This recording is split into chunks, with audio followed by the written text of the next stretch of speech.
Hey, this is Scott Marker with Submission 101. Here's a few more ideas I've come across while grappling. Hey guys, I'm Scott Marker. This is Joe Jones. Hey, my philosophy is sophisticated basics. My game is a fairly simple game.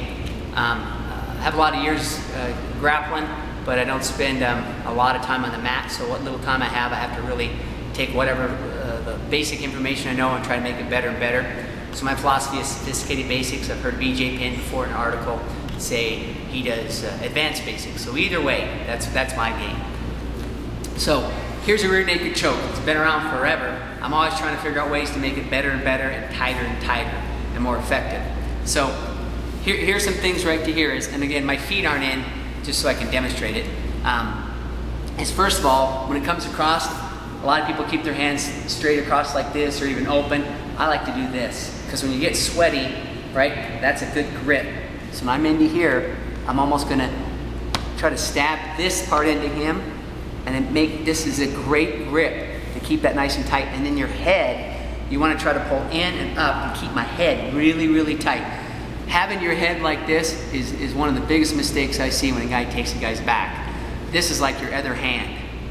Support here. So get on a guy's back and do a drill, a guy that's equal to you, and get on his back, and one time grab him like this and have him try to get you off, and the next time have him try to throw you off with your head in here, and then ask him if you can tell a difference. And believe me, he'll tell a difference. It makes that much of a difference. So I'm right like this, grab like this, and keep my head in nice and tight. Now another thing is, two guys I highly respect, both of them Abu Dhabi champions. One guy teaches it like this, one guy teaches it like this. I prefer this. Because when I'm like this, and Joe goes ahead and defends, the hand I'm trying to get around his neck is the hand he's grabbing onto. So now it's already in trouble because he has both hands against it. Versus like this, he's going to be grabbing those hands. I might be able to slip this up because my goal is to get this to here, around his throat. Okay? So I prefer this. So when Joe goes to fight for it, my goal is to try to get up here and just grab onto his shoulder.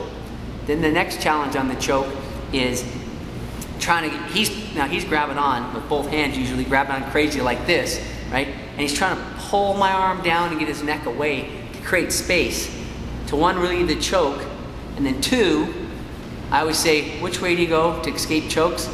I'm pointing the way. The guy that has his hand around him, always look the way he's pointing is the way he needs to go. So also Joe's pulling his neck out to be able to get to that side.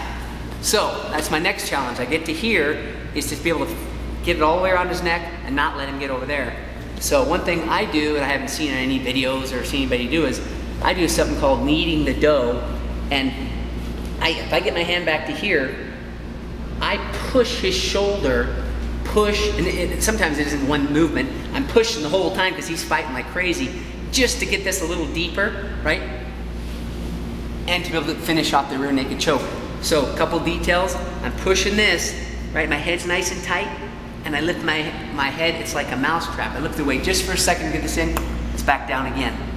The next thing is when you push on the shoulder, it gives me, this hand might be here, I can't grab onto my bicep, right? When I'm pushing, a little bit, it gets my hand out of here more. And also, now watch, if Joe's trying to go to this side, and he's, right, I'm stopping him from going towards his escape this way. A lot of people will be going like this, and then he just escapes, go back. So what I want to do is now I'll do it with my feet in. So I got Joe, and I'm around, and I did make it around to here, right? But now I keep my head here, one, that keeps him from going over this direction, and then two, I'm pushing. That keeps him from being able to go that way. Now he's in trouble. So you're gonna push, which stops him, his neck coming up, and it stops him from sliding over this direction. He's done. So, there's some details. There's my game. Sophisticated basics, taking real simple moves and just trying to make them better and better. Hey, thanks guys.